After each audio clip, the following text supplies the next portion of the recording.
Hello, everyone. Welcome to Intrigue the podcast, where we talk to people from different industries. Today, we are joined by Khirika Jamison. Khirika, welcome to the show. Hey, thanks for having me. I'm glad to be here. Yeah, well, let's get right into it. And before we talk about your career, let's talk about your childhood. So, where did you grow up, and what kind of things did you like to do as a kid? Oh gosh. I grew up mostly in Northern California, not necessarily the Bay Area, but inland. Was born in Chico, California. But moved around a lot as a kid, not from being in a military family, but lived in Northern California and then ultimately landed in Reno, Nevada in middle school. And I stayed there through high school and did my undergrad there as well. And then So, as far as what did I like to do? Uh, anything that the boys did, climb trees, play soccer. I wanted to play football. My mom said no. So I was very competitive and I was very determined as a young girl to prove to the world I could do anything that boys could do. Interesting. Where did you get that from? I don't know, just born a certain way, I guess, which I even see with my own kids, right? You're born with some innate characteristics. And I've just never been interested in people telling me what I can't do. And if they did, especially as a young kid or someone who maybe didn't have a lot of self-preservation skills, I would challenge that every single time. Yeah, I know whether I succeeded or failed, but I just never wanted to be held back in any way, or I guess maybe sort of limiting beliefs. Maybe that's not how I described it as a kid, but I just believed that I could do whatever I wanted to do. Did you have siblings growing up? I did have a half brother. My parents, separated when I was very young. And so I had a half brother. We were about 2.5 years apart, but we didn't live together. We would sometimes spend a couple of weeks together in the summer. And he was polar opposite personality from me, very laid back, kind of go with the flow, just not real motivated by much, just very, very relaxed. I was a bit more high strung, high energy, I would say, as a kid. So, did you get that from your parents? How did your parents influence you? Yeah, my parents absolutely influenced that, but maybe not in the way that you were hoping. It was an interesting upbringing. I was, with a single mom who didn't really have any education, got married at 17, had me at 19. So it was really just a kid herself. And I think in the end, really struggled with some mental health issues. And so from a very young age, I sort of was left up to the task of taking care of myself. I can remember in kindergarten, I went to afternoon kindergarten. And then after I came home from kindergarten, she would go to work and I had 3 cartoon shows that would babysit me until someone else got home. And so that was kind of the environment that I was raised to, from a very young age, do chores, not to, earn money or anything, but just to survive. It's what needed to happen. And, having a single mom, we had a lot of hardships, besides what I think today was mental illness. She just wasn't really equipped to be an adult, to know how to pay bills and budget and stuff. So I remember calling her at work saying, hey, so, they're turning off the power and things like that. So I think that, my childhood shaped who I am, but maybe for very different reasons than other people. And unfortunately, my dad was sort of in and out of the picture. He worked in the logging industry, so very seasonal, would be gone a lot. And then ultimately, when I was about 12 years old, committed suicide. So I'm sorry. All of these things to say that I think a lot of who I am comes from the environment that I was raised in. But there's also a good deal of that I think, like I said, having my own kids now, you're just born with. That's innately who you are. And then your environment and experiences can shape that. But I think to your core, people are sort of born who they are. Mm, I'm sorry to hear all of that. Yeah, I mean, it's a part of who I am today. Yeah, so I guess I would say that I think a lot of that did shape who I am. And ultimately, as I reflected in preparing for, sort of the description of the podcast and thinking about, how did I get to where I am today? How did this all happen? And a lot of things throughout life are choices or opportunities and things like that. But I think at the core, all of those things I talked about in my childhood makes sense to why I ended up where I am today and why I'm in the profession I'm in. So I thought that was really interesting and made me sort of reflect recently. Wow. So I'd love to explore more about that. But you said you were competitive, you were self-reliant, and then you were playing a lot of sports, I would say, like competitive sports at school. I played soccer a lot. So we didn't have a lot of money. I wanted to do gymnastics. I wanted to do football. I wanted to do all these things. But ultimately, what I think was very affordable, what was very accessible was youth league soccer. And so I started playing that, I don't know, maybe around first grade. And I started playing on a co-ed team and really loved it. I still play today on a women's league. And so that was something I really enjoyed. It's a physical sport and it's highly competitive, which are, sort of check all the boxes for me. I guess I wasn't ever introduced to ice hockey, or I probably would have tried that. But that was the only sport I played really, and until I got to high school, and then I was on the weightlifting team. So I guess like what did you like about soccer versus weightlifting? And what did you learn from each sport? How did that shape you? I think any sort of organized sport that people play has a lot to offer. I think from a young kid, and when I look at my own kids, it's a great opportunity to show them another source of authority. I, as the parent, need to step back and let someone else try to lead them. They need to understand how to, be coachable, listen to someone else, take direction from someone else, and work as a team. I mean, I had a ton of fun doing it. And, I think a lot of the reason that's why people play team sports, because you build this alliance and this camaraderie with a group of people that you depend on in a competitive situation, which I think is really, really valuable. I don't know if I could pick between soccer and weightlifting. Ultimately, soccer picked for me when I was in a spring tournament and sprained my ankle pretty severely, which meant I didn't go to the weightlifting competition. I also couldn't play soccer for a while. So, that one sort of chose for me. They're very different. Soccer, you really work as a team. You have to rely on and trust your team. In weightlifting or powerlifting, it's a 100% individual support. So it's very different. But I think they both have a lot of value around discipline and teamwork and leadership. Amazing. So in terms of like academics, like what were you into? Like maybe in high school, what did you like? In high school, I thought I was going to be a veterinarian. And so I enjoyed science.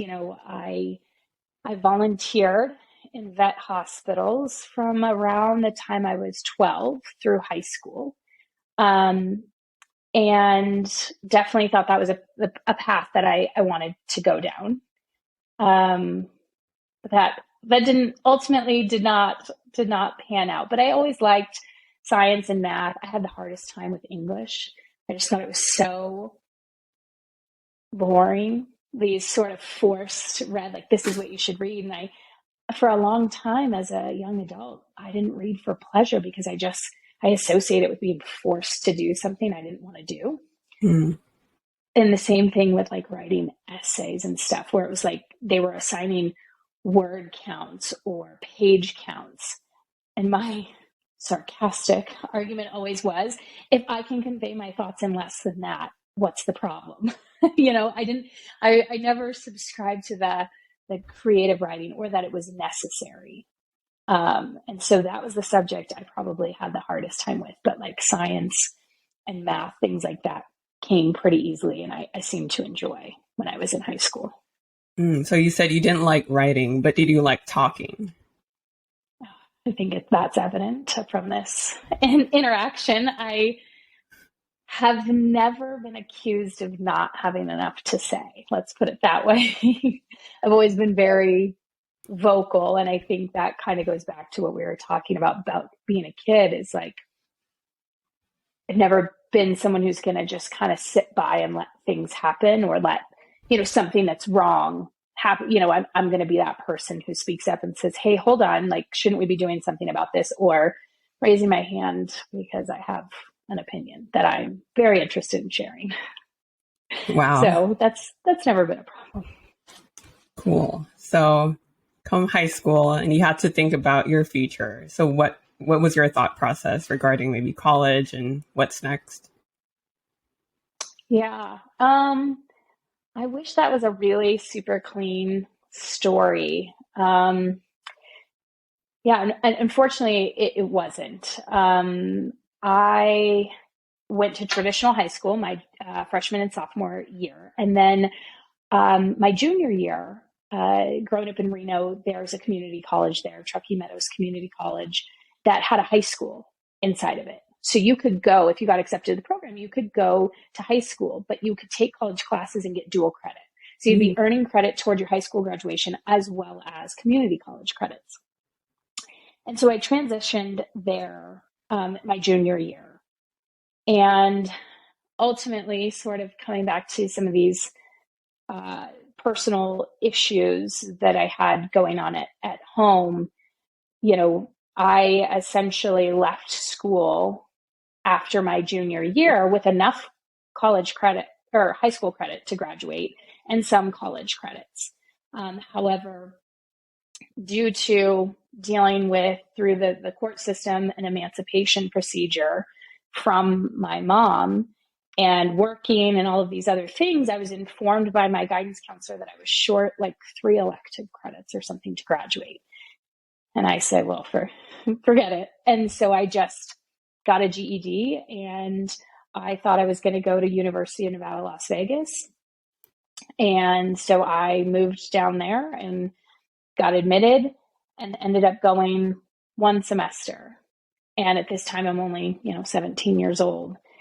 And so I didn't really know what I was doing. And on top of that, maybe it was following a boyfriend down there that I had been dating in Reno, who was not a bad person by any means, very, very, on the straight and narrow. But I think I got a little bit lost personally, just from having to take care of myself for so long, but not really having the guidance. And so the short version of that is, I took a break from school, not a planned or healthy one, but I did. I just stopped going to school and I just was working.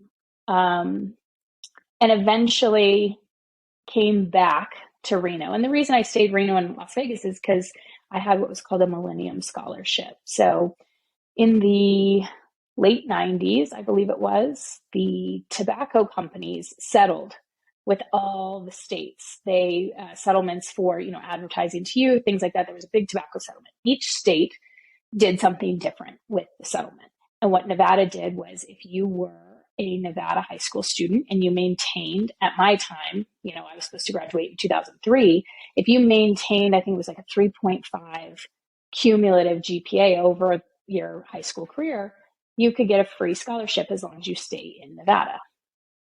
And so I did. I came back to Reno eventually and went to University of Nevada, Reno. And in, 3 years, finished a degree in marketing. But by that time, I'd had a little bit of life experience. I'd moved around a bit. I'd had some crummy jobs, some great jobs, but nothing great. But I had a little bit more life experience and realized like, hey, I'm not really getting to where I want to be without going back to school and having a little bit more focus. And so at that time, I went back for a business degree.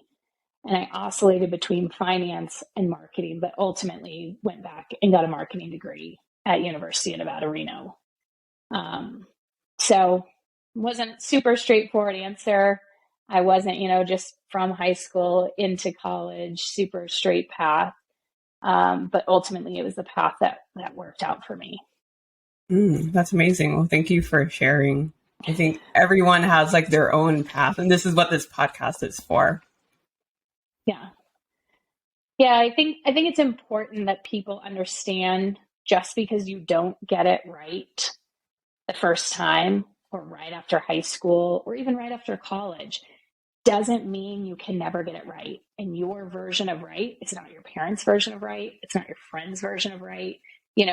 It's what's going to be right for you. And I can look back and say, gosh, I wasted some time. I wish I would have just gone, straight from high school into college. That's easy to say, but then I also wouldn't be in the place I am today had I done that. I would be somewhere different. Maybe it's better, maybe it's worse, maybe it's the same, but there is some value in the life experience I gained along the way. So what did you learn about yourself throughout, those hardships between like high school until, you got your degree? I learned that I didn't want to end up where I came from. And I think that's the biggest thing for me is I couldn't do better than my parents did if I didn't make some changes. And for me, that's very personal, and everybody's going to have something different. I can't say it was one thing that happened, one or any particular event that was like, oh, I've got to turn this around. I just knew that I had to do better, and I knew that not going to school and working hourly jobs or jobs for tips or whatever weren't making me happy. And they also weren't going to help me to create a life for a future family that I wanted. And whether that future family was me and a dog, I didn't know at the time. I have no idea. I just knew, uh, you know, that I had to do something different. So how did you like maintain that focus and stay determined?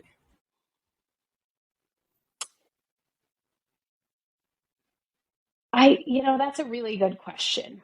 And I think I have to credit a lot of that staying focused with my now husband, who I should say we have known each other. We have been going to school together since eighth grade. We have known each other since freshman year of high school. We didn't start dating until he was just finishing college and I was just getting back to it. But he has been a real source of stability in my life. And I think those times in which I was sort of faltering, it wasn't, he wasn't reminding me, oh, I should do it for him. He would remind me all of the reasons I was doing it for me and why it was important to me and what I had said to him, just kind of like a sounding board or someone holding up a mirror is like, well, this is what you told me. Is this no longer true? Which is fine, but is this no longer true? And so I think one, I'm extremely stubborn, so that helps.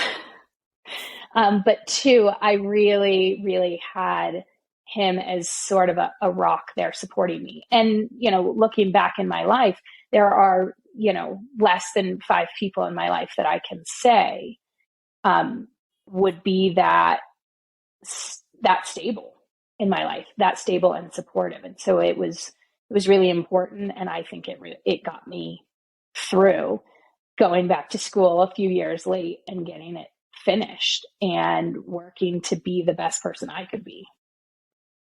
Wow. So having supportive people by your side really makes a difference. It does, especially if you've grown up in an environment that you don't have that's something you don't have. And I think, if you grow up I don't want to say normal, there's no normal. If you grow up in an environment where you have supporting and loving parents and grandparents and the general consensus of sort of what a family should look like, I think you take that for granted. I certainly see my own children take that for granted, which, I mean, of course they shouldn't know any different.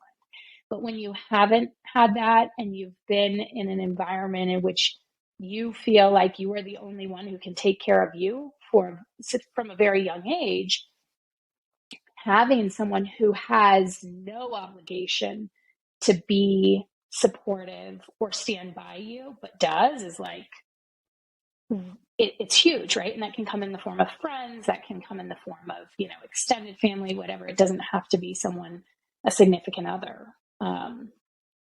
So yeah, it's hugely important. And what advice do you have maybe for high schoolers or college students who maybe went through similar things and didn't have a stable family? Oh gosh, what advice? I don't know. Maybe, yeah. Everyone's situation is different. The thing that I've always thought about is it's really important how you perceive yourself, especially in those situations. When you maybe don't have the support, you don't have the stability, it's about how you perceive yourself. You cannot fall into a victim mindset. Like things are happening to me and, this isn't fair to me, things like that. It doesn't mean those statements aren't true. It's about how you talk to yourself about those. And so I think that's, why I've always been so competitive and stuff, because that's what I can control. I can control my effort and my output and my reaction to a situation. I can't control situations coming at me, but I can control how I choose to react to them, or, what I do with the information, the opportunity, whatever it may be. And so I think that's the most important piece of advice to give to anybody, whether they have a great family life, they have, maybe they don't, depending on your situation, and it's something I talk to my kids about all the time.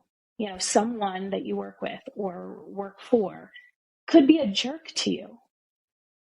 You can't control them. You can't control the way, someone treats you, what they say to you. You can only control your response to them. That's what you have control over. So focus on that and how you can respond, how you can move on, how you can maybe try to not work with that person, whatever it may be. Just get away from, feeling like a victim.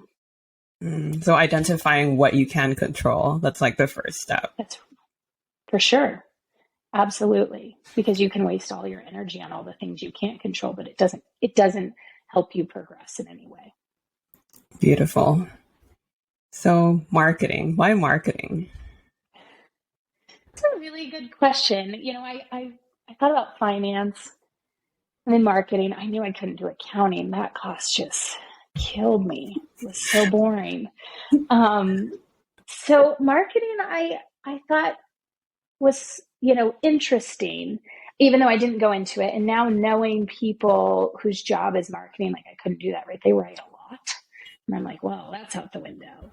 But what I liked to think about was how people perceive things. Or I always thought it was really interesting about how brands, right? We talk about, we don't get a tissue, we get a Kleenex, or how companies and brands go about getting this sort of mind share, for certain industries or product lines or things like that. And so a lot of it was about communication, promotion, thinking about pricing. And honestly, we talk about that all as marketing because there's not a degree for sales. But oftentimes sales is quite heavily involved in those things, on pricing a product, on understanding the market. And so I always thought that was really interesting. How do you parse out a market? How do you sort of group people together and understand what drives them to buy or purchase or subscribe? I always thought was really interesting and kind of ties more into just general human behavior. So can you talk about the difference of sales versus marketing and why you ended up in sales after college? So I did not seek out to end up in sales. I'll start there. Oh, I was really worried, honestly. I think there's a negative perception about sales, or there definitely was for me. It's like the, I guess, quote unquote, used car salesman, someone who's trying to get you to buy something no matter what, whether it's good for you, it's good for them. They're trying to sell you a car that's broke down and has a dead body in it or something. Like that's the perception. It always was. It's like, it's so negative and slimy and dishonest. And I was like, I don't want to be associated with that. Like I'm an honest person and I wouldn't want to do anything to harm someone or that was like push someone to make a bad decision for themselves. So I never wanted to do that. I started while I was finishing my degree at UNR, I was a waitress at a restaurant that this group would come in and have dinners at. They'd rent out the patio, and there wasn't that many, maybe 15 of them. Really nice group. I'd always wait on them, always chat with them and stuff. And they eventually offered me a job. And it was a company called Mariah Power in Reno. And this was in 2007. And they were a vertical axis wind turbine company. In 2007, alternative energy was super hot. Government's providing tons of grants. So it was crazy. It was all the rage. They're getting all this funding, and they offered me a job as kind of like their receptionist. So I'm still taking credits at school. I still worked at the restaurant at night. And then I took this on when I didn't have classes. I was their receptionist. And I would be talking to people, and people would call in and they'd want to buy a turbine. Or they'd say, hey, I own, some sort of a repair shop, or we work on, air conditioning vents or something like that. And we want to sell these. And so I'd start talking to people and getting them going on talking about purchasing the product, stuff like that. And then eventually the CEO at the time was like, do you want to do sales? And I was like, no, don't put me in a box. I don't want to just be in sales. And, he kept asking me about it. And eventually the VP of sales, who I am good friends with to this day, my first mentor, Bob Holland, he talked to me and he said, look, I think you could be really good at this. You've already, just like being at the reception, you've sold a few of these units, and they were like $6,000 units that people had to construct at their property. And so I started there and started working with not only individuals, that wanted to purchase these, but I built out a dealer network, network of companies that would serve as dealers or third parties who would sell and install the wind turbines for us, because we were in Reno, Nevada, right? We'd have to send a crew out. I remember we did an installation in Connecticut at Quinnipiac University. We had to fly a whole crew out there. We had to truck all the, it's huge 30-foot wind turbine. And so it was very expensive. And so we started setting up these networks of dealers throughout the country. And I would put on the trainings and training them on the sales and marketing of the product. And then we'd have our other crew who would train them on the installation and maintenance of the product.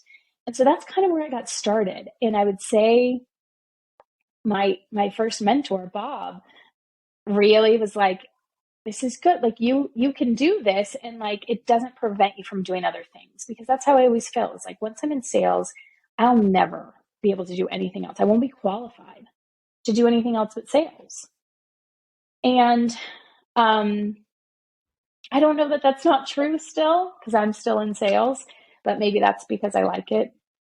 But I would say the difference, coming back to the first part of your question, the difference between sales and marketing, from my perception of seeing it in action, not what you see in your college course, but, working at various companies, is marketing really works super hard on crafting the right message, on crafting the message that is associated with your brand. When someone hears your product name or your company name, they're going to associate something with that. And marketing really works on honing that message, solidifying that, and then constantly, pushing it out there, whether that's through social media, whether that's through marketing collateral, that we used to use back in the day and send these one-page sheets, information, whether that's information on your website. So a lot of it is writing copy and making sure that the messaging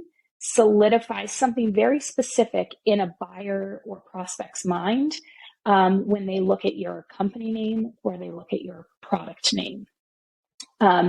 So to me, that's a little bit removed from the customer.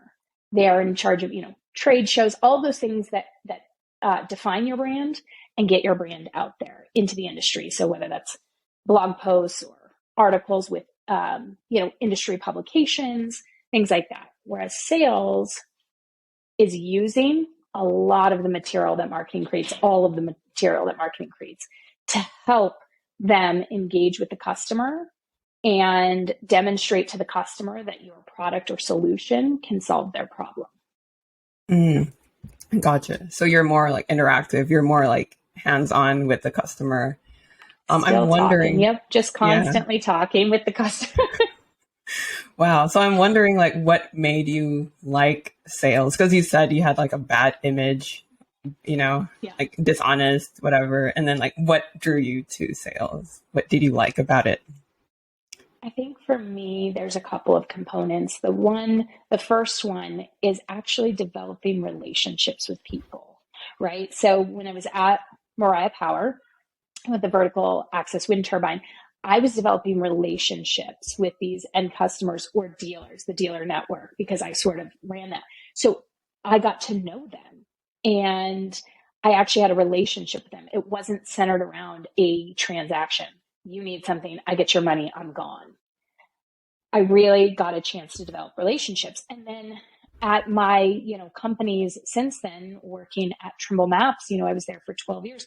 I still to this day have customers that, still have my cell phone number and they will text and just say, hey, how's it going? Like, I saw this and I thought of you, things like that come up on LinkedIn. Like, oh, hey, I saw this, or I saw you're here. How's that going? Or, it's great. I love it. I love the relationship aspect of sales. So I don't enjoy a transaction, right? Just like you need something, I have it, I'll take your money and run because I can't take someone's money for something that I know like is not going to solve their problem. And I'm going to be hearing about it in a couple of months or something like that. Like I just can't do that. So I do enjoy that. I'm starting to get a lot of that here at Mapbox in developing relationships internally and externally because it's so important to have good relationships internally. A lot of times to orchestrate things for the customer to provide a solution that they need, or they have a really cool, unique use case that's very exciting and everybody wants to work on it. And, how do you bring those people together? So I enjoy that. And then I think going back to talking about when I was, a kid and how competitive I should say am, I enjoy working in sales because no one can dispute with me whether I've done my job or not if I've met my numbers, right? And so if I have a quota, I have a clear goalpost and I know what I need to do to get there, right? Or I know if I'm falling behind, I need to put in some more time and effort. And maybe that's a work smarter, not work harder. But, in a lot of positions, you get paid a salary and maybe you have some deliverables, but you generally, it seems like have an overarching, need for, improvement in a certain area. And I guess I would use the analogy of what I know, which is, the analogy of like a bodybuilding competition versus powerlifting or strongman competition, right? Bodybuilding is all about aesthetics and it's subjective. The judges get to decide whether they like it or they don't, or, your biceps are big enough or not big enough, or, whereas in powerlifting or strongman, you either lifted the weight or you didn't. It's not up for debate. You either lifted it or you didn't. And so that's kind of how I feel like sales is. It's like I've either met my quota or haven't, right? And there could be a litany of excuses if you haven't made it, but it's a goalpost that I can hold myself accountable to and I can self-regulate to get myself there. It's just, I guess it maybe goes back to besides competition, I feel like it's more within my control. Mm, awesome. So you mentioned hitting quotas while also building, genuine relationships with integrity. Like, how do you balance those two? I think you have to think about it long term. So what I mean by that is you could work to get a big transaction, a $500,000, $1 million deal done. But if you're not doing that with the customer's best interest at heart, meaning that the solution you're selling them, one, you're telling them the whole truth about its ability and the whole truth about the problems you think it's actually going to solve for them. If you're not doing that and you're not making the sale with integrity, it will come back to bite you. One, you close the opportunity for ever growing the relationship with that customer. So yeah, maybe you got 500,000, maybe you got $1 million this year from them. You could probably kiss that money goodbye come next year, right? And the opportunity to further that relationship. So I guess I just don't believe that doing wrong by someone is ever the right choice, regardless of what that means for you monetarily, because it's like instant gratification. Sure, okay, it looks good right now, but when you work in an industry, as I did for so many years at Trimble Maps, in the transportation industry, everybody knows everybody. Everybody talks, right? And the only review that most people leave, there are very few people that spend their time putting positive reviews on businesses or products. People put their negative reviews out there. If someone feels like they have been wronged, they will do whatever they can to make sure everyone else knows they've been wronged. So I think there's, besides, your own core values, there's a really good reason to always, have integrity. And I've had many times at many different jobs where I've said, look, I don't think we have a solution for you. It is best that we don't drag this out any longer because you only have a certain amount of dev resources. And I think it's going to be better spent looking at another solution because we can't serve 1, 2, and 3 requirements that you have. And I did that recently after starting at Mapbox. And I still have a great relationship with that customer, and they have brought another new use case to us to explore.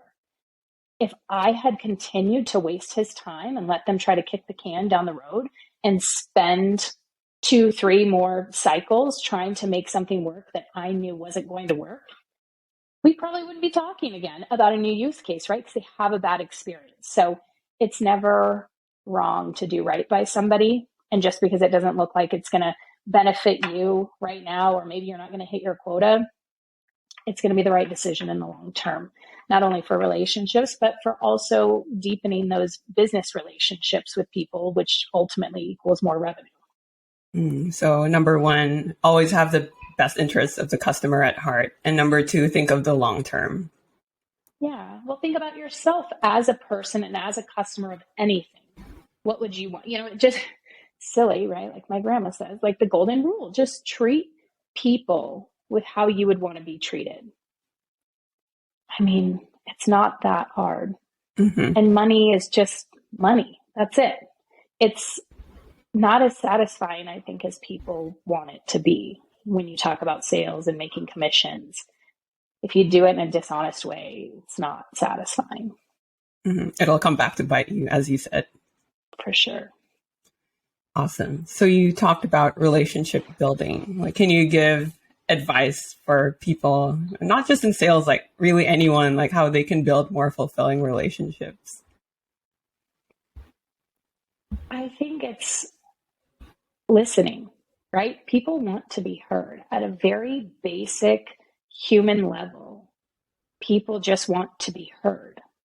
And I think, a good way to do that, specifically, in a business relationship, is, making sure that you understand people along the way. Maybe they're reaching out, they have a problem with something, or they're trying to find a solution to fix a problem. It's important to kind of check in and say, okay, this is what I heard. Like, am I on the right track? And so I think listening is the biggest and most important thing. And I think we know now in 2023, like the worst thing to do as a salesperson is let somebody get everything out. And then you say, okay, so, and you launch into your features and benefits, right? I think you need to do a really, really good job of understanding someone's problem, and not just understanding it in the way that they have explained it, but then diving in and asking second and third level questions to them to say, okay, you have this problem, but what does that mean for you on a day-to-day basis? What kind of pain does this cause you? And then, like, what happens if you don't have a solution for this, right? And maybe it doesn't impact this person at all. maybe this person has just been said, hey, go find a solution. And really, it's someone above them or two layers over that, could get fired if they don't fix this problem.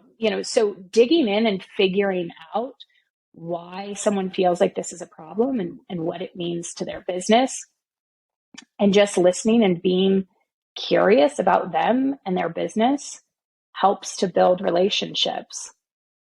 I would say, we're 3 years from the start of the pandemic, but I will say before that, meeting people face to face and sharing a meal is a really good way to get to know people, because now we're not in an office or in a boardroom or whatever around a table where the customer clearly knows their role, they know our role, we're there to present our solution, and they're there to keep us at arm's length.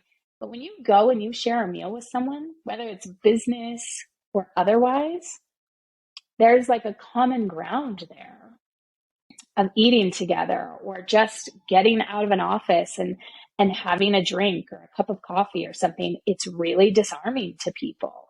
And I feel like that's the opportunities where you get to sort of know a little bit about them or about who they are. Or you relate like, oh, you also have young kids. Yeah, I'm running to soccer practice all the time, and it's just, you can connect on a human level instead of a buyer-seller relationship when you're in a presentation.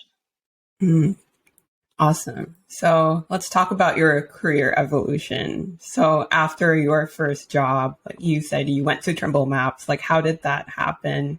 And why did that happen? That's so funny. Yeah. So I was moving. So let's see. So we were in Reno, and then it's my husband now, but at the time, my boyfriend got into grad school at Princeton. So we had grown up in Reno. He was born in Wyoming, but mostly lived in Reno, like his whole life.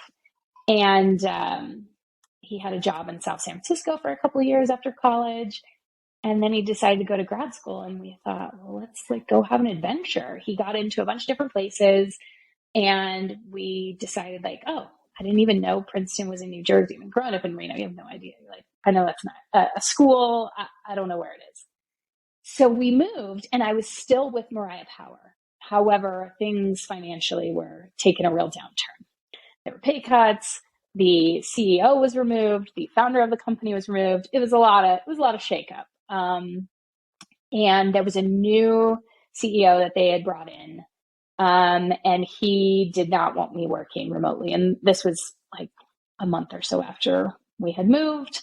And so ultimately he eliminated my position. And then unfortunately, I think less than a year later, the whole company sort of, I think it was bought by the manufacturer that they were using or something, but I don't believe it exists anymore. So I didn't have a job. So, the attitude I have always had, and I think this comes from just growing up kind of poor, is like, you take a job, any job you can get, and you work it. And you work 2 or 3 jobs if that's what you have to do to support yourself or support your family. And so I took a job at a gym out in New Jersey called Workout World, and just selling memberships, because that was a job I could get right away. And so I took that job, but I kept looking for others, and I found a posting on Craigslist. So this was 2010, 2009, 2010. Anyway, so I found a posting on Craigslist for a sales coordinator, because I had been at a startup at Mariah Power. I was like, well, was I really doing sales? I wasn't super confident. I was like, I don't have a lot of official sales background, because anyone who's worked at a startup knows when you work at a startup, you work all the roles, and everybody just pitches in, packing orders and going to social events and talking to customers and filing paperwork. It was everywhere. So they had a sales coordinator position at ALK Technologies in Princeton. And I just applied. I was like, well, let's see what happens. And they called me, and Mark Stewart called me and said, he wanted me to come in for an interview. And so I did. And the first person he had me interview with was like, yeah, I think you should interview for this sales role that we have open, and talked me into, this interview is just for the sales role, not the sales coordinator. I think you'd be really good, blah, blah, blah. And so by the end of the interview with the first manager, came back to Mark and he was like, yeah, I think she should be for the sales role. And so I had like one interview, and a week or so later, they offered me a job. So funny enough, right, had a almost 12-year career from a Craigslist posting. Wow. Just tells you how far we've come. But yeah, that's how I found the job at ALK, which eventually became Trimble Maps after the acquisition. Wow. Can you talk more about like what ALK Technologies was? And I know it was probably very different from what it is now, and sort of your role there. Yeah, so I was hired as an account executive, I believe. I think that was the title. Anyway, inside sales. And so ALK Technologies at the time was selling transportation, mileage mapping, and routing software. Truth be told, they also had Copilot navigation at the time, but the business was very, very fragmented. But we were selling this commercial routing software on disk. We were sending disks out. When someone wanted a trial, we were sending disks in the mail, and in our CRM, there were lots of copies of faxes. Some people were still trying to fax, though. In 2010 to 2012, we were still getting faxes for orders and contracts, which was hilarious. But, commercial routing software, for, I guess, those who maybe aren't familiar, it's a mapping tool that helps 48 and 53-foot trucks route legally and safely throughout North America, because they cannot travel on all the same roads that a passenger vehicle can travel, especially if they're hauling, say, hazardous materials or they have an oversized load. And so, it had been a company since 79, but still a small privately owned company owned by a Princeton professor and his wife. And we also had a rail product that covered like the rail lines. And then we also had Copilot, but I didn't deal with Copilot at all for years, which is a commercial navigation application. Is that, I guess, a good enough explanation of Yep. what we did? More than good enough. Software company, but we literally sent discs to people. Oh my God. So how did you like acclimate to the role? Because you had like a lot of different product lines, and like, what is an account executive to begin with? Yeah. An account executive is, in this instance, was an inside salesperson. So I was calling people who had already purchased the software before and saying, hey, your support's going to lapse. You guys should update to the next version, and trying to sell them the next version or try to sell them more licenses. It was very transactional at that point. I had hundreds of accounts. So it was really not a good situation for like deep relationship building. I mean, you might have one or two customers that because they reach out a lot or something like that. But mostly you were just trying to sell upgrades and maybe data add-ons like traffic or toll information, stuff like that. Getting acclimated to it was really, really interesting, because I had come from, previously that startup company where everything was like cutting edge. Everybody thought everything you were doing was amazing. It was innovative. It was renewable energy, so just a lot of buzzwords and stuff that, as a younger me, I was like, oh, this is cool. I'm doing cool stuff. And then I joined ALK Technologies, and I was like, trucking. Okay. Trucking? I was like, what have I gotten myself into? Because I would literally talk to truckers sometimes, like who were parked at the Walmart, and, they were lonely. They just wanted to chat someone up. They were super nice. They just want to talk to you, or they wanted to have some outrage about road construction or something, totally harmless, but not the same excitement, I guess, I felt like I was missing from alternative energy. But I learned a lot by shadowing other people, asking a ton of questions, like not being afraid, hey, this is going to be a stupid question. Because anytime you start in a new industry, something I found is like the acronyms, the amount of acronyms that each, and so I would be the person, I remember my boss at the time, he would spout out, some acronym, OTM or OEM and all, and I'm like raising my hand. I'm like, what are you talking about? I would just start taking notes after I would go to his office and I'm like, I have like 10 things you need to define. I don't know what you're talking about. So I just ask a lot of questions. I would shadow other people. I've always learned really well by listening to someone else talk about a product or position it and why it's important. And I never reproduce it exactly, but it helps me digest it. And then I can use that to talk to customers in the way that I would speak to them, or words that I would use or phrases. But I learn a lot by listening to other people. So I think that's, really important, is to shadow someone else who already understands either the industry or the product.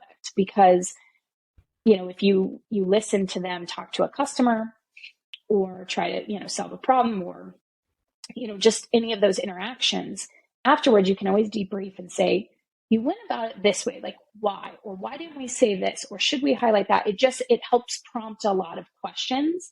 And it's a great way, at least for me, to learn as I come into a new industry or new product line. Great. So after you got acclimated, like how did your role evolve at ALK Technologies? It didn't really evolve for the first several years. It was a period of time in which I went through a lot of changes in my life. I got, working at ALK, then eventually Trimble Maps. I got married while I worked there. I had both of my kids while I worked there. And so I think that between getting married and having my first daughter, I sort of pulled back, which I think happens a lot with women. And I only say that from conversations I've had with other women that I work with, and, different speakers and stuff that I've heard of, that this was not me. This is very typical of women, because, you start to feel like you want to go possibly onto that next stage of your life and start a family. You don't want to overextend yourself professionally because the uncertainty, you don't know what that's going to look like. You don't know what you're going to want to do. And you certainly don't want to like raise your hand for a new role or try to take on a promotion or more work and then say, oh, by the way, I'm going to be on maternity leave in X number of months, right? Now, of course, according to HR policy, that should not be a problem. That should not be an issue, but it would be insane to say that that's not how we as women feel. Now, I'm not saying companies or bosses make us feel that way. I don't know the root of it, but I think it is a common theme. And so I pulled back a little bit. I did start working on an additional product line, and moved, because my husband was doing a postdoc. We moved to Irvine, California in 2014, and Trimble Maps allowed me to work remotely. But at that time, I was helping work on the Copilot product line as well. And I had started to sort of say, hey guys, I think I want to do something more strategic with customers. So had that discussion for a little while, a few years, maybe, for a couple of years. And then in 2017, we moved back to New Jersey because my husband got a job at Bristol Myers Squibb, and it made sense because I still worked for Trimble Maps. So we kind of came back there, and I remember came back, then I went on maternity leave and had my son. And then when I came in to visit the office on maternity leave, I remember Dan Hopkins said, hey, are you still like interested in doing more? And I said, yeah. He's like, okay, when you come back from maternity leave, like we'll talk. And so from there, a few of us, sort of brainstormed and carved out a group called the Strategic Accounts Group at Trimble Maps, because, before that, all customers were, put into one bucket. Everybody was a customer, and some were spending more and some were spending less. And if you were a rep that had been there for a long time, you'd accrued a lot of the larger accounts as people left and things like that. And so one of the most senior reps there was retiring. And so it enabled us to free up some of the top accounts that we had. The problem was some of the top accounts that we had, some of the largest trucking companies or transportation shipping companies, they only spent $20,000 with us because they didn't understand. They still were waiting for their disc. Like a lot of them were upset when we went to a download. Like they just had no idea. They didn't have the awareness. We were a transaction. We operated in the background as a mileage provider, and they didn't understand what we could provide to them, which meant we were losing their business to competitors who had web services and APIs and SDKs and things like that. And so we worked together to carve out this group of top 40 customers and really went on a crusade to educate them and build relationships and become, first name basis, so that when that next project came up, they were considering Trimble Maps because they now know that's something we can do. And so that's the role I started in 2018 and was in until I left. And I hope that group is still, alive and thriving there and benefiting the business. Cool. So before we continue, can you talk about the difference between account executive and account management? Oh, yes. So it's going to vary depending on where you are. So account executive normally means, you're looking for new business. Every organization is going to define account executive, account manager, SDR, business development, all a little bit different. But I would say with the account executive role, you're trying to upsell, right, into your existing account base, and you're trying to upsell and you're trying to renew and things like that and generate some revenue. But mostly you want in that role, it was just mostly renewals. You were looking for new business, and any sales organization has some sort of a new business target. But on the strategic accounts group, I was a strategic account manager. And I would say the difference there was mostly focused on new business. Of course, we need to retain the core business, what they're already paying us. But the reason for creating the group is they were paying us so little to, compared to what they could have been just based on utilization, right? They were using other mapping providers because they didn't understand that we could solve some of those problems. And so most of my target was around generating new business. It was very heavy on the new business side of things. So for example, a customer that I had there was a very large trucking company, and they spent $25,000 with us a year. And it took 2 years. It was a full 2 years, but by the time pandemic rolled around, it was probably April 2020. We closed them, on close to $500,000 in business from what they were directly buying through us and what they were getting through a partner with our navigation solution. And so that's the real goal, is to grow the relationship and capture those opportunities that we weren't before, because they just had no idea what we could do. And so I would say there's so much more time invested in each individual account in that role, in the strategic account manager role, than there even is the possibility to do in the account executive role, because they have sometimes upwards of 1,000 accounts. So it's a much more deep dive sort of account mapping, understanding the ins and outs and who your champions are and who controls the purse strings, who makes decisions, things like that. So it's a lot more invested into really knowing the company, the account, and creating relationships. Can you talk about the process as an account manager, how do you convince someone and educate them until, you finally make the sale? It's different. It's a different journey, I would say, every time. It depends on the customer's needs. But before you can propose any sort of solution, you have to understand, one, what the problem is. How big of a problem is this? What if any urgency is behind this, and is this hitting their bottom line? So for example, in transportation, there are very slim margins, few percent, and so understanding that if you could shave off, if they're doing a last mile delivery, if you could shave off 3 seconds off of every delivery, well, they have 1,000 delivery drivers out there doing an average of 100 stops per driver. You can start to build the case, but it really depends. So oftentimes it's an inquiry hey, we have this problem. Can you help us solve this, right? So you kind of have to really dig into that problem. And then you ultimately take what they tell you and you apply it to your solution. It's okay, because you told me, you need to save time on deliveries, you might want to look at consolidating map providers. So the one example I gave you of the customer that took 2 years to get them, but we, increased their spend with us quite significantly.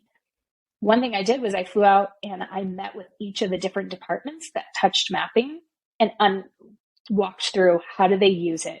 What do they rely on it for?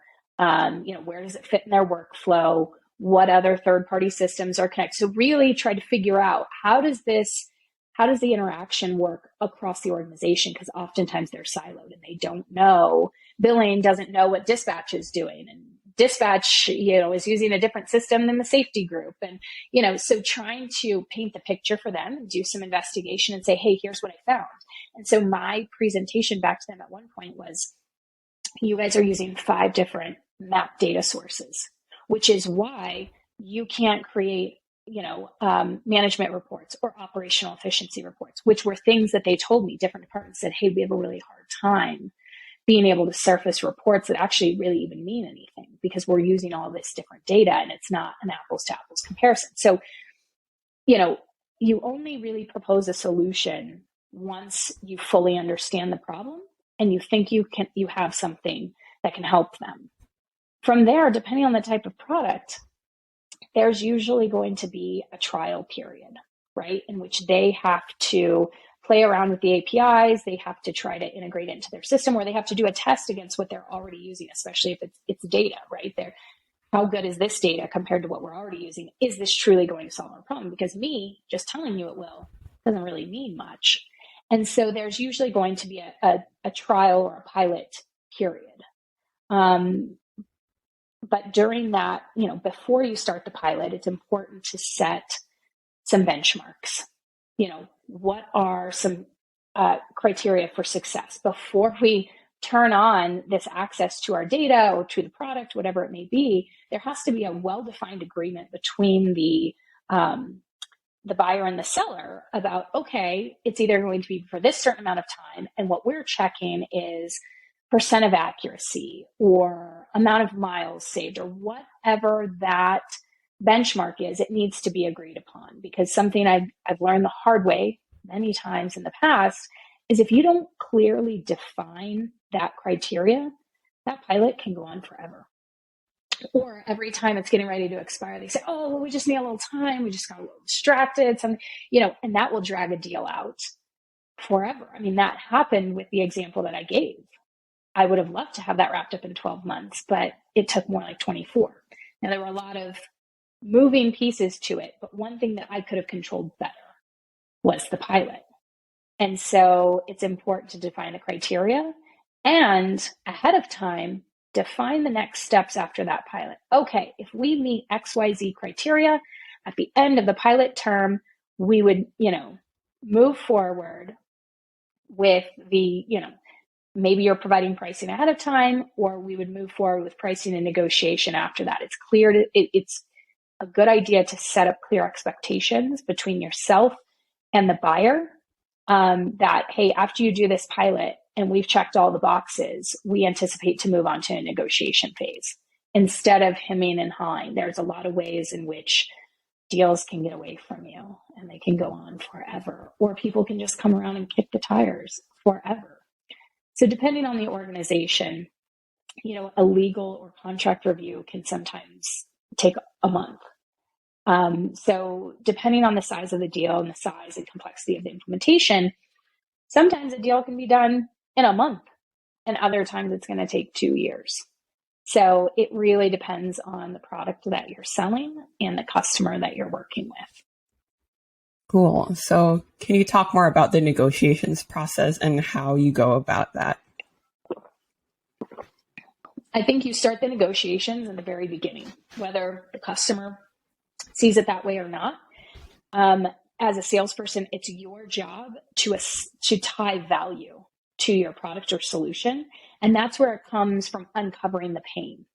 How painful is this? Are you losing X number of dollars, per order, or, whatever that metric needs to be? You need to be able to build value in the very beginning. And maybe that's by bringing examples of, hey, we worked with company ABC, it's got to be relevant or similar business model or similar use case to the person you're talking to. And it's like, hey, we've seen that we were able to save them, 25% in their data costs by switching to us, or it could be a performance thing, whatever it may be. You really need to set the stage that you, your business, and your product can bring measurable value to the customer.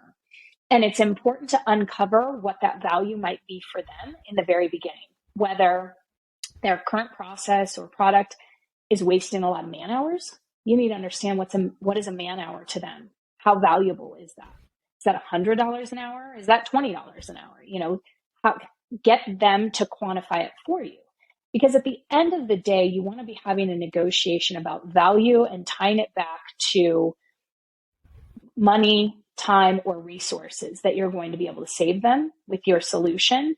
So at the end, we're not just talking about, oh, well, that's more than I wanted to pay. That's too big of a number. It's like, well, that's subjective, right? You can have that conversation all day long. Yeah, that's too big of a number. But if the conversation is geared more around the value that this is bringing them, it's a very different conversation. And the negotiation happens depending on the company with various different people. Sometimes you're negotiating with the person that you've been working with, who's maybe an engineer or a developer. Oftentimes it's not. It's a procurement person who got a contract lobbed over the fence to them. And they're looking at this and they just say, that's a bigger number than I wanted to pay, and they have no context.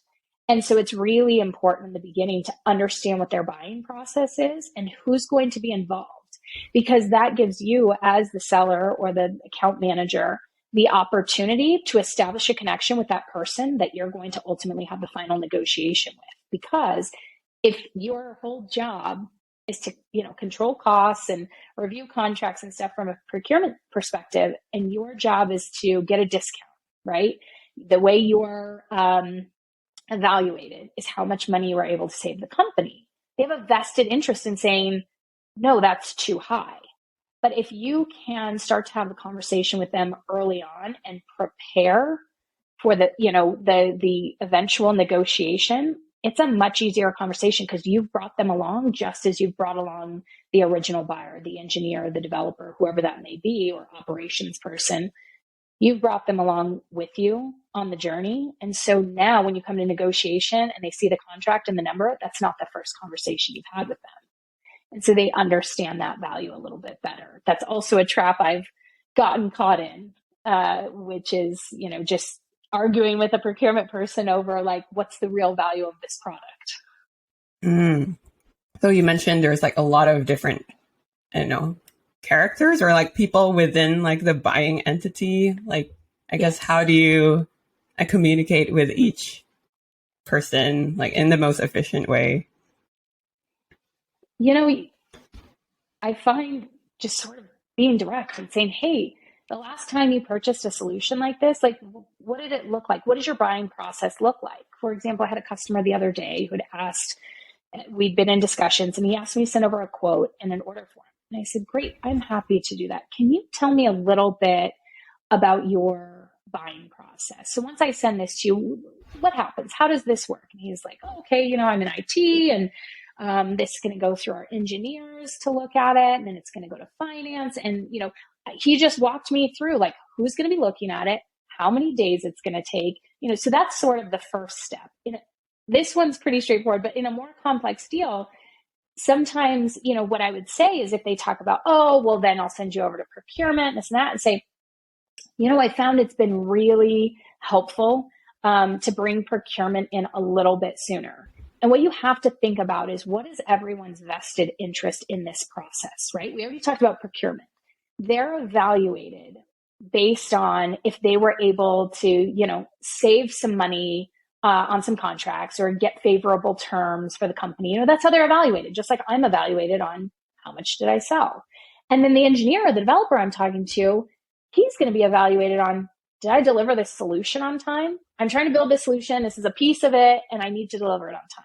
So you have to think about what is everybody's sort of motivation in this deal. And so what I would say to that developer or engineer or operations manager, whoever I'm speaking to, is, hey, I've found it's helpful if we bring procurement in a little bit earlier than the last minute so that they can understand why this is the right solution for you. I can help you with that as well. I can help, summarize what we've been talking about, where this solution fits.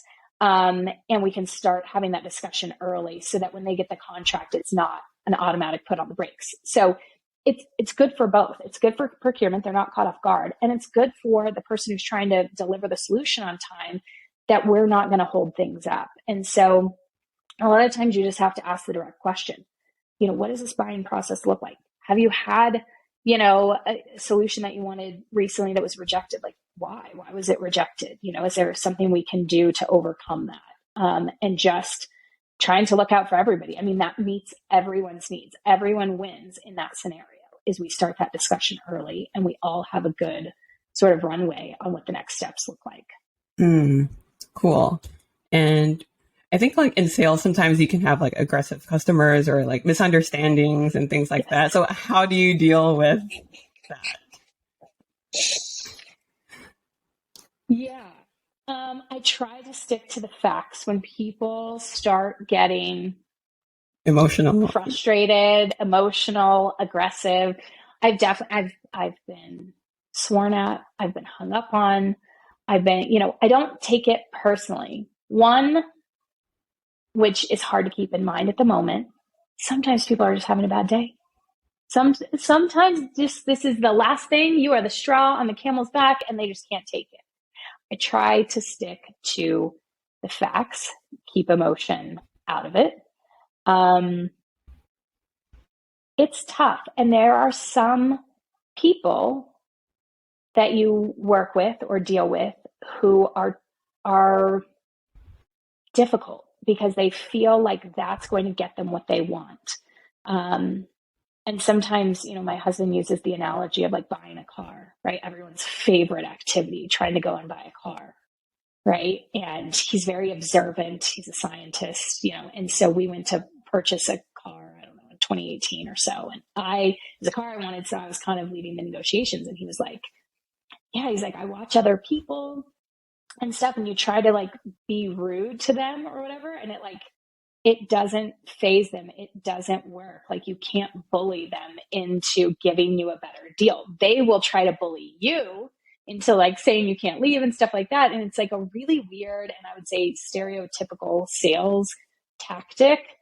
And I think those people are either one, just used to getting what they want, or they've just had a really bad day. And sometimes that has been the case. I had a really, really good customer who, again, I still keep in touch with to this day. He's getting close to retirement age, but we had a great relationship. I would go and visit them all the time, and something wasn't going right with our product, and he wasn't liking what he was hearing from our product management team.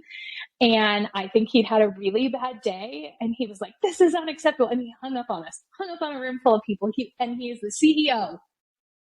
He told me later, he's like, I'm real sorry. I was having a bad day. He's like, but this is very frustrating. Like, it wasn't that, it was totally uncalled for, but, most people are just having a bad day, because I think most people realize today that you can't get anything by being incredibly hostile or rude. And I will kind of just stick to the facts, and I won't cave, and I'll just kind of like end the interaction.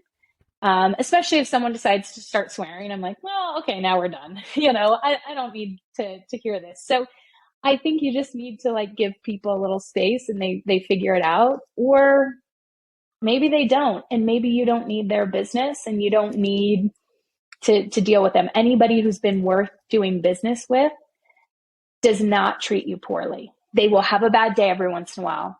They will get frustrated because they're human, just like everyone else, but they will not continually treat you badly or be aggressive, because people know that doesn't get you anywhere. Cool. So I want to talk about like prioritization. So as an account manager, like how many accounts do you handle and how do you prioritize them? And at one it time? Depends. Yeah, sure. It depends how many accounts you have. And I would say there are sort of seasons, is maybe the best way I could describe it. Maybe other people disagree with this. It's totally fine. But I would say there are seasons. So it depends on the type of account manager you are. So for example, at Trimble Maps, we had contracts, they would auto renew, right? So people are renewing unless they're letting you know 30 days out. So, what you're focused on is capturing new business, making sure you're staying in front of them. And so active projects, active opportunities, those are getting most of the attention, 90% of the attention, right? Making sure that we're staying on top of those, doing discovery calls, possibly going and doing customer visits, making presentations, things like that, keeping the opportunity moving forward, trying to progress it into a pilot phase and then eventually negotiation. In other organizations that I have worked in or that I do work in, don't have auto renewing contracts. And so today, my priority at Mapbox is, is ensuring that, I renew those existing customers, capture any organic growth that has happened, and make sure that, for Q1, right, first and foremost, I am focused on ensuring my renewals. And then second, I'm looking for and hunting for new business. I do a combination of different things. I do a lot of posts on LinkedIn and, industry events, things like that. But I would say, the majority of the time, you're trying to foster and grow new business and find new opportunities. So it really depends on the account management role, how you have to prioritize. So, and when I say seasons is we're towards the end of Q1. We're at the end of Q1. And, I secured all my Q1 renewals for the last few weeks. I have been focused purely on making new business meetings as well as, sort of a QBR cadence with my existing customers. And so it's important that you're constantly filling the funnel. And what I mean by that is from an opportunity perspective, generating new opportunities, uncovering new business, because, I'm done with my renewals, but what new stuff do I have to bring in? And so you have to constantly be putting opportunities and companies into that funnel because you're not going to close every single one. The project could get deprioritized. You could lose to competition. You could lose because the economic situation and their budget was cut. There's a multitude of reasons why you won't close an opportunity. So constantly as an account executive, as an account manager, you need to be identifying new opportunities to put into your pipeline. Amazing. So going back to your career journey, so you've been in Trimble Maps for like 11 years, I think, or 12? I was there almost 12, not quite 12, yeah. Wow. So I guess what made you stay that long?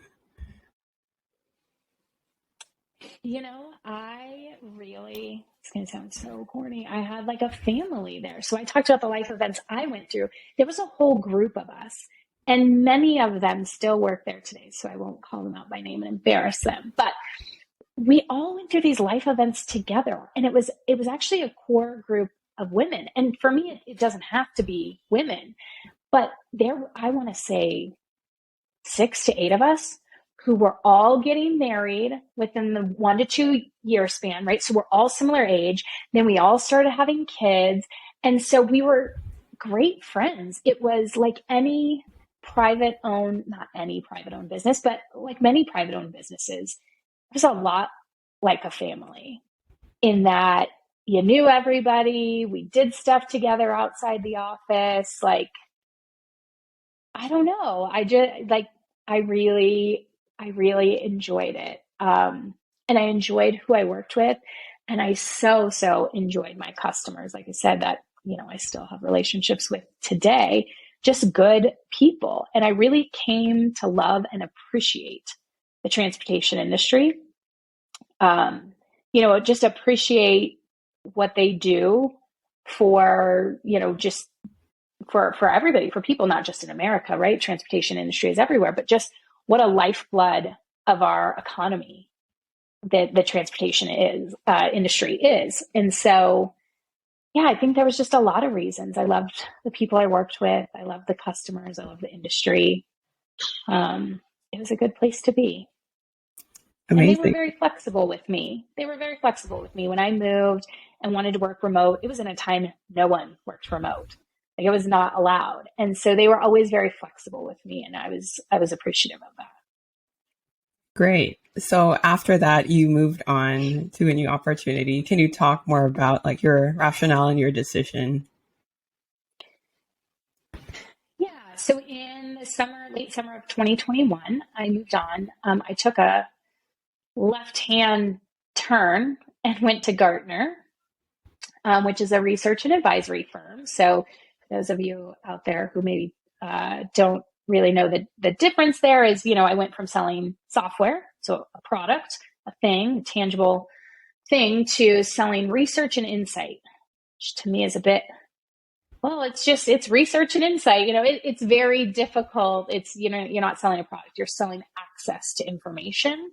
So that was very different. But ultimately, I made the change despite everything I said about, I love the people I worked with, I love the customer, all of that is still true. The only thing is I just felt like I had reached an end at Trimble Maps. I felt, whether it was true or not, I was in a place where I felt like I could no longer make an impact. And that impact didn't necessarily have to be making sales. I got involved in a lot of other projects and things, and I just felt like I couldn't make an impact anymore. And it was immensely frustrating to someone who, like I said, grew up, telling myself and everyone around me that I could do anything anyone else could do, and that's strongly how I feel. To feel like I didn't have an opportunity for advancement or growth. Again, whether it was true or not, that's how I felt. I got, reached out to by a recruiter from Gartner, and I thought, why not? Like, take a chance, right? It was super scary. Oh, it was the scariest thing ever because I had a very stable career. I now had a mortgage and 2 kids that depend on me, not just me, but, it was very scary. It was a really hard decision because I'm like, well, what if I fail? What if I'm only good because I've been at Trimble Maps and I'm in a bubble in where, it's not me, it's the company or it's the product or whatever. So it was big, like imposter syndrome, scary thing to do. But I'm glad I did it. I left, I went to Gartner. I sold research and insight to state and local government. So, this couldn't be more different to New Jersey state and local government offices. And it was stressful. Gartner is an amazing company, very well run, but it is a big, mega corporate. There's a document and a process for everything. Like there's not a lot of leeway for creativity. It's like, you check the boxes and there's so much information and so many resources.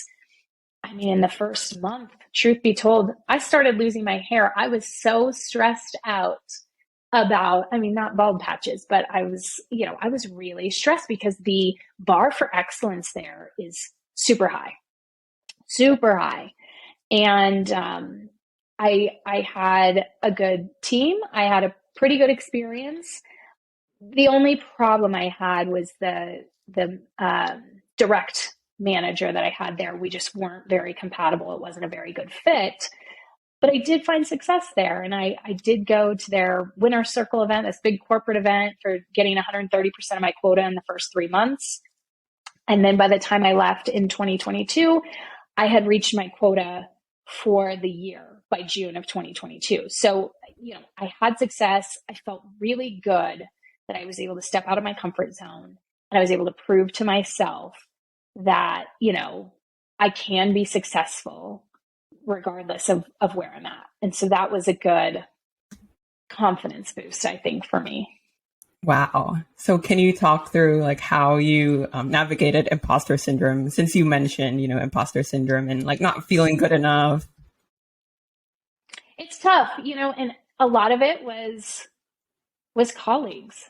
It was colleagues that I worked with at Trimble Maps. Like, I remember one of them saying to me, what's the worst that's going to happen? You go, you try it for a year. And if you don't like it, like you could always come back to Trimble Maps. He's like, I doubt you would need to, but he's like, what's the worst that's going to happen? And then of course, some other, I talk about sort of that family of other women that I worked with there, who were way more confident in me than I was. And, I have good enough relationships with them that they weren't just blowing smoke, right? Like these are friends. These are people who are like, no, you're wrong. When you're wrong, they're going to tell you and they're going to let you know. And so I got some confidence from them. And then, yeah, I started thinking, what is the worst thing that could happen? The worst, And when I started thinking like, oh, okay, I totally bomb out and I like do terrible after 6 months, like, okay, I can get another job. Like I'm qualified to get another job. It's not like this is my only one shot. And so I think I do that sometimes when I'm nervous about things or I do feel like a little bit of imposter syndrome. I go through this exercise where I think, okay, how does this go? Absolutely terrible. What's the worst thing that can happen? And most of the time it's really not that bad. It's not a big deal, which helps me start to think about it in a more logical and less emotional way. Wow. And then like what did you learn about yourself like after taking like a big risk, leaving your family, work family, and then like 11 years in, your home and like going somewhere unfamiliar? Like what did you learn? Well, I learned that it's not the end of the world. There are lots of jobs out there. I learned that, another company would value me. I learned that I still miss that work family. There is, you know, at least one person that I still text. We text every single day, and we have since the day the office went remote in the pandemic, and that's never stopped. So I've learned that, friendships and things like that, won't be broken just because you leave. Some will, and some will fade. But that it's okay to take a risk. I mean, you need to take I think when you have a family, smart, intelligent, calculated risks. But if you don't take risks, you'll always wonder, or I would always be the person who would wonder, man, what if I would have done that? And I don't want to look back and have, a bunch of regrets. I would say I'm pretty cautious. I'm not a big risk taker generally.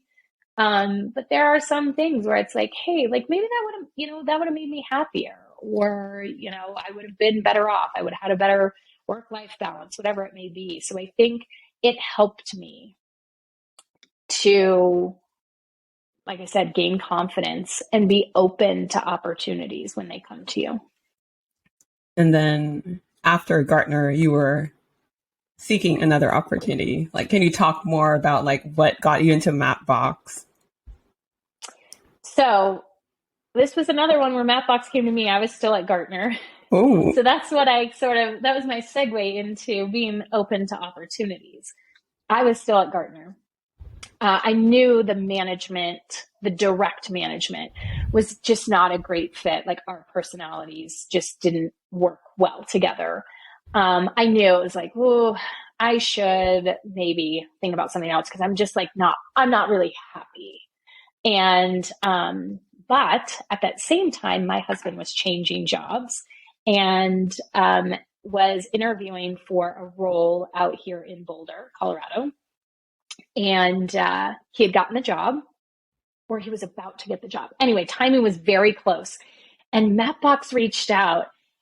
And I remember my husband saying, well, probably wouldn't be a good time for us to both change jobs and move across the country. And, so we agreed. We had a very logical discussion.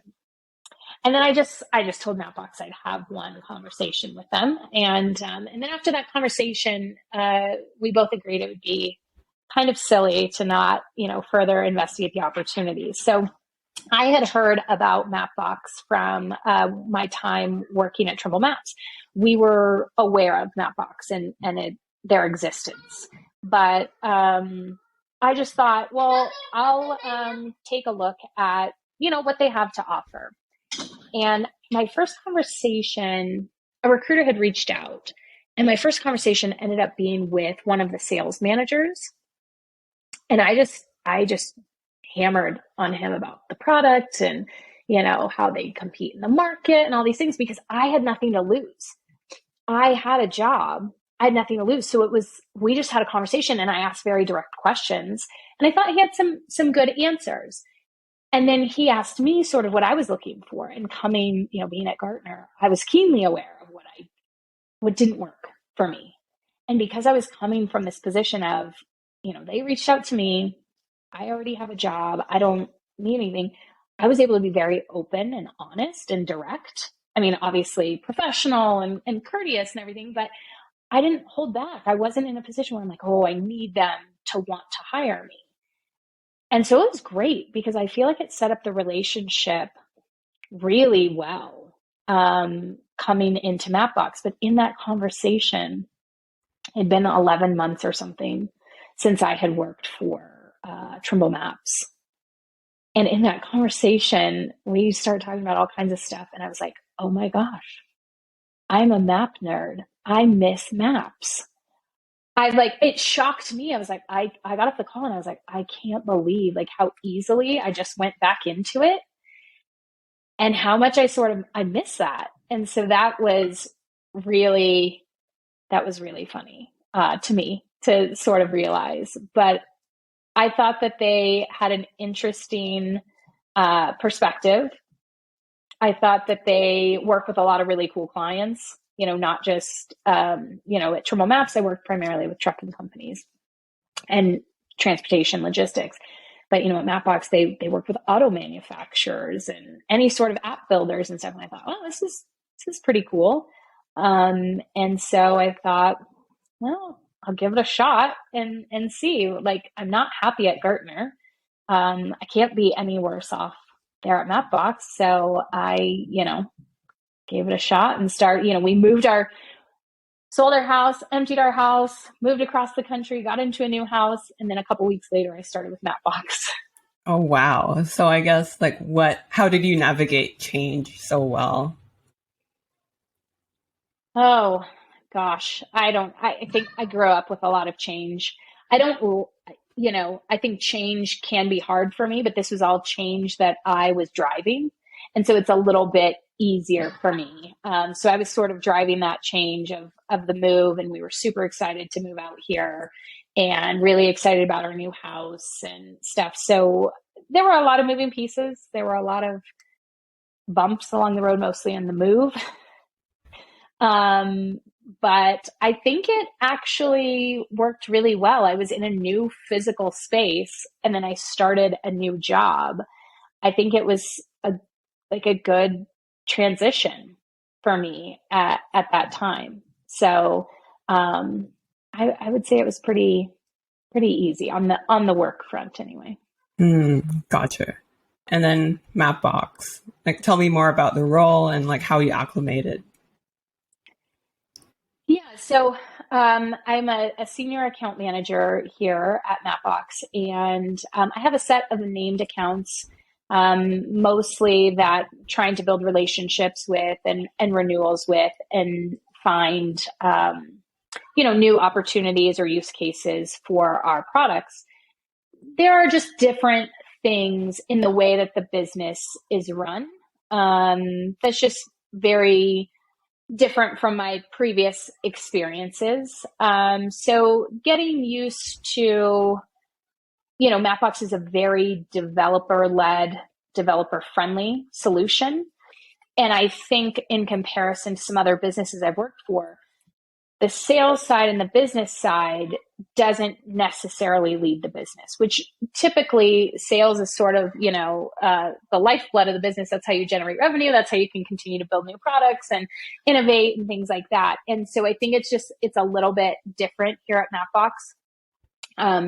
So very, very developer friendly, but at the same time, they do build some really cool stuff like 3D navigation and have some really cool, unique use cases like, Toyota and BMW building their own in-car navigation experience, but at the same time, I still get to work with transportation and logistics. There are a lot of brokerages and things like that use Mapbox for visualization, or scooter companies, right, who have really unique optimization use cases that we're helping to solve, or on-demand delivery like the Instacarts and things like that. So I think the breadth of customers and industries in which, I get to work is really, really cool. That's, you get to hear about a lot of different use cases, but at the end of the day, they're all pretty similar.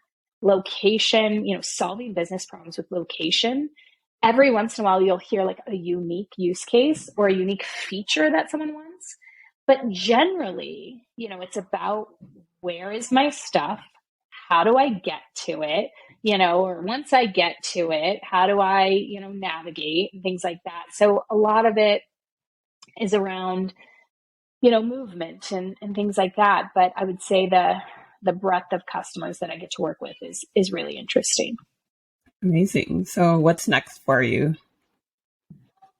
Oh no, that's a really good question, because for years I have thought about, you know, like a sales leadership role. I really, really enjoy working with others and helping to see other people succeed. But at the same time, I'm not sure that I want to get that far away from the customer interaction, because you learn so much from people and these use cases and business problems. And it's really interesting. And sometimes you get off a call and you think, I would have never thought of that. That's a real problem, or that's, a real thing that people are interested in. So that's very interesting. But I also like from a strategy perspective, I had some opportunities at Trimble Maps. I enjoyed connecting the customer and real use cases, real problems with product, right? I'm not a technical person. I am not going to be able to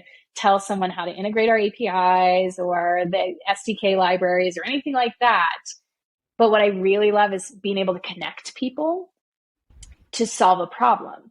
I really like to be able to sort of be that conduit. It's like, I can't solve your problem, but I can find a bunch of people who can and who would think this is really cool, and we should try to do something about it. And so I once took I don't remember what it was called, not a personality test, but it was a test you take to identify what roles you play in a team. And I did it at Trimble Maps. So you may have done it when you were there. Was it the DISC test, like DISC, or? I don't think so. Oh, it's going to drive me crazy. Anyway, we did this in groups, and it's like you evaluate yourself. A bunch of questions. You evaluate yourself, and then you select people who you work with, a handful of people to evaluate you. And so you see like what you think of yourself and what other people think of you, like what your role in a group is. And one of my highest roles was were a shaper, which is someone who always brings the conversation back, like, hey, what are we going to do? What are our action items? Like, as meetings get off on a tangent, whatever, I'm always the person who steers everyone back, like, hey, we were here for XYZ, let's figure this out. And also, I think it was called the resource investigator.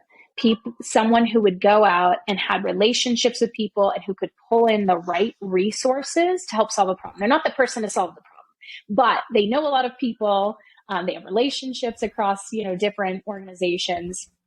And I think, that one, I was surprised. I scored myself a little bit lower, but most people I'd worked with scored that was like the top for me. And I do enjoy that. I really love to be able to solve a problem, but most often I'm not the person. I'm not that person to solve the problem. So if I can bring people together. So I like the idea of some sort of a strategy or, some sort of conduit between customers and product and bringing, industry knowledge together and stuff. So that's a long-winded answer for, I don't know what is next for me, but I'm open to whatever is next. And maybe that's continuing to be an individual contributor for the rest of my career. I mean, I don't know, but I do enjoy mentorship, and helping, helping people who really are interested in growing as individuals and as professionals. Mm.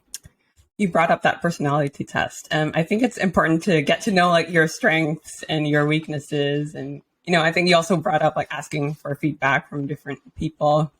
Like, how have you personally, like, how do I say this? Like, get to know yourself better, like throughout your career outside of this personality test, like that, self-awareness, like how has that journey progressed? Yeah, I think it's really important to ask for feedback.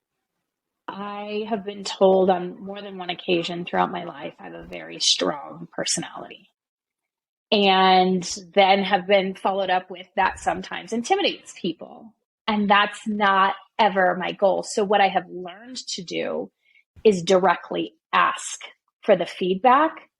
A lot of times it's easiest to ask for feedback from your boss or your mentor, someone that you view as senior to you. But I think it's just as valuable to try to open that dialogue with anyone who you feel like is on your level or someone who is your junior, because everyone's going to have different perspectives. And I think it's important. It's important to ask for feedback, not just from your friends, right? Or someone that you think is going to give you a favorable. And sometimes instead of saying, do you have any feedback? That puts someone on the spot and they're like, no, you did great. Everything's great, But if someone were to accompany you on a call or on a customer visit. I had someone that I sort of mentored for a little while that I actually was able to get to bring with me on a customer visit and stuff. And afterwards we would debrief and I'd ask him too, like, hey, so I was kind of going this way, like, but did it come off a little bit, so you can guide them on what you're looking for feedback for, if it's someone you're a junior, they're probably going to feel like they have to ask all the questions. And I think it's important to ask and be specific, especially if they're maybe what you feel like is your peer or someone who is more junior to you. I think you should be specific because it could come off kind of patronizing, asking for feedback or like a trap. And you don't want that at all. What you want are other people's perspectives because you only view yourself. It's like hearing your own voice, right? You only hear what's in your head until you hear a recording. Like if I'm going to watch this recording, I'm like, oh, I don't sound like that, But you're only going to figure that out if you ask, right? And then you also have to pay attention to other people's responses to you, whether that be a customer, whether that be a coworker. So it's active. It is something you have to actively pursue and be open to. That doesn't mean everyone's feedback is 100% right or deserves, as much value as the next person. It's up to you as an individual how you assign value to feedback coming from different people in different situations. But I think it's important to get multiple views and earnestly be interested in their response. Amazing. I know that you coach soccer outside of work. Can you talk more about how coaching has shaped you as a person? Okay, we got to put a clarifier on this. I am a coach of under 6-year-old boys. So let's take this with a big grain of salt because that is not like coaching, say, 14-year-old boys, which I have not done. So a lot of it is just keeping them together and on the field. But what I really try to do, especially with that age, is just keep it fun. I just want them to have fun. And so we try to play fun and silly games and do things that little boys like to do, which is race or play red light, green light, or sharks and minnows. Or sometimes, they're getting to the point now, I coached my son's team when he was like 3, recreation, right? We're just literally trying to keep them on the field. Let alone kick the ball. But now they're getting to, 6 or so, and they're like, yeah, you're not that fast, or I can get the ball from you. And so, sometimes it's playing 8 of them versus 1 of me. But just trying to get them to have fun, trying to get them to listen to another authority figure, all those things I talked about, why I thought sports were good in the first place, and get them to meet and play and try to work together with kids that they don't know. My son knows all the kids he goes to school with, right? All the kindergarten classes, they're all out on the playground. They kind of all know each other. Now he's in a league.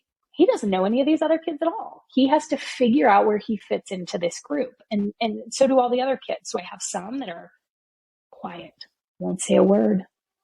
And then others who are super outgoing, volunteer to do everything first. And so it's trying to help them balance that, trying to help them figure out how to help a teammate when they need help. So it's just, at this point, just having fun, kicking a ball, getting outside. Wow. So you mentioned the word fun a lot. Like, how do you infuse fun in your, I guess, your job and your life? Because I think it's important not to take things too seriously. Yeah, I think you're right about that. I have fun, I would say, with my coworkers. Um, and just developing personal relationships. I have fun on the things that I do outside of work. I still play on a indoor women's league soccer every Thursday night. I have a ton of fun. I will go to that. I go to bed at 9:30 every night. I will go and play 11 o'clock games without question because I have so much fun. It helps me blow off some steam. And then I have a great network of friends and group of moms just on my street. We get together and we are going to a concert next week, and we just do all kinds of things. But I'd say for me, besides playing soccer, I let off some steam lifting weights in my basement, like a normal human. Everyone does that. But yeah, I would say the people make it fun, and you just kind of have to look for the opportunities. Amazing. So, as you reflect upon your career, like, what makes you happy? I would say what makes me happy is, you know, the freedom to sort of make my own schedule. I'm at a point in my career that someone doesn't need to sit over the top of me. I can structure and prioritize my day the way I see fit, which affords me the opportunity to go for 40 minutes every Friday and be a room parent in my daughter's class and take a reading group of 6 second graders and help them with their reading. It allows me to do that. I think happiness to me is sort of freedom to make my own schedule and freedom to be there for my kids, for every little thing, even when they're not going to want it. I'm still going to be that person who is there, I think, because of the experience that I had. And so, getting to the point in my career that I'm a senior account manager, and they hired me because of my experience and because of my track record. And largely, I am left to run my own business, essentially, right? And so for me, that means I'm going to get up and I'm going to work an East Coast schedule between 7 a.m. and 3 p.m. Mountain Time. And I get my work done, but that frees me up to coach soccer. It frees me up to, run over to the school and volunteer for 30 or 40 minutes a week. And, I would say that's happiness for me is the flexibility and the ability to be able to do both things, meaning a career and be there for my kids. Would you say that you are successful? I would say that I am successful. I hesitate on that because what I think about in my head is, am I as successful as I want to be? And I don't know the answer to that because I don't know that I've properly defined success, because I think it's a really tricky thing. And I think growing up, success was synonymous with money. And today, I don't know that that's true. What does success mean to you? Success is a funny thing. I think success does have something to do a little bit with money, in that you have some financial freedom to do things that I wasn't able to do. But I also think success is being present and available for your family, for your kids, for your husband or wife, whatever.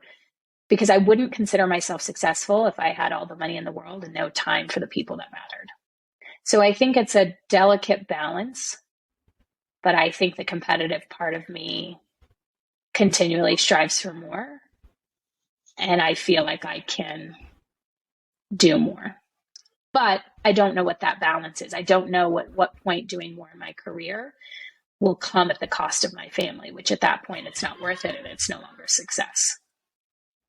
And then when choosing a career, like, what percentage would you assign to practicality versus passion? Practicality meaning like money, paying bills. Yeah. that's really tough question. I think the idea that one should chase their passions and do what they're passionate about is a very nice idea.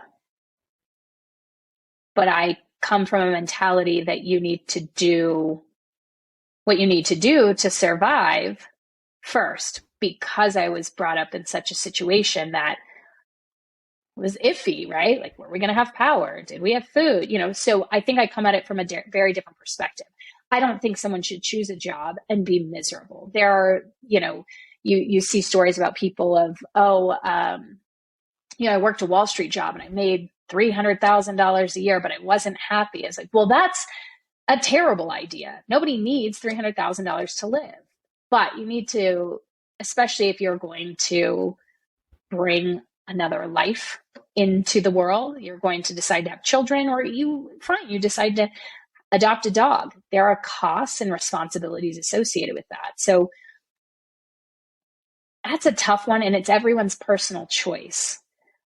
I am a firm believer you shouldn't do something that makes you miserable if you can afford to do something different. But if you had to, I think it's a personal choice. If I have to assign a value, practicality, or passion, for me, probably 60-40 practical to passion. Fair. I mean, there's no right or wrong answer. Like, everyone has. I know. It's tough. In a year, it could be something totally different. Cool. And the last question, what advice do you have for young people, and anyone actually, not just young people, who are lost trying to navigate their careers? What advice would I give? Well, I guess that's a tough question. I would say, if you're a young person, I would say, get a degree. But it doesn't matter what school you go to. I went to University of Nevada, Reno. Almost nobody's heard of it unless you live on the West Coast, right? It doesn't matter. I have a bachelor's degree. My husband got his bachelor's degree there as well. And then he got into Princeton for grad school. It had nothing to do with what school he went to. And then it turns out he was a teacher's aide, for a year or so in grad school in one of those labs. He goes, same books we had at UNR. They don't have special books. They don't have secret knowledge that they're passing on to their students. So my advice would be, get a degree for as little as possible. It doesn't matter. After the first year or so of employment, people don't care where you went to school. And people who went to Harvard or Princeton or whatever, who end up not being good employees or weren't good students, it gets figured out. So don't waste a bunch of money on college. Just get a degree and move on. Or get certified in a trade. Try to specialize in something. If you are lost in your career and where to go next, find a mentor. Find someone who has done something that you think is interesting or that you might be interested in doing yourself. Find a network of people that are doing things that you want to be doing. Maybe it's not the exact thing. Maybe it's not the exact career move that you want to make, but it's so, so important to surround yourself with people who are doing the things you want to be doing. Surrounding yourself with the same group that you've always surrounded yourself with, have the same gripes that you have, that haven't advanced in their career or their personal life or their financial situation or whatever your goal is. Don't hang out with those people. Like, there may be fine people, they're nice people, but they're not going to help you or influence you to take that next step in your life, whether it's your career or it's something personal. It's important to surround yourself with people who can make a positive impact on your life. And then hopefully you're doing the same for them. Amazing. And on that note, thank you so much, Khirika, for coming on the show. Thank you. Thanks for having me. I talked a lot. Sorry about that. That's fine.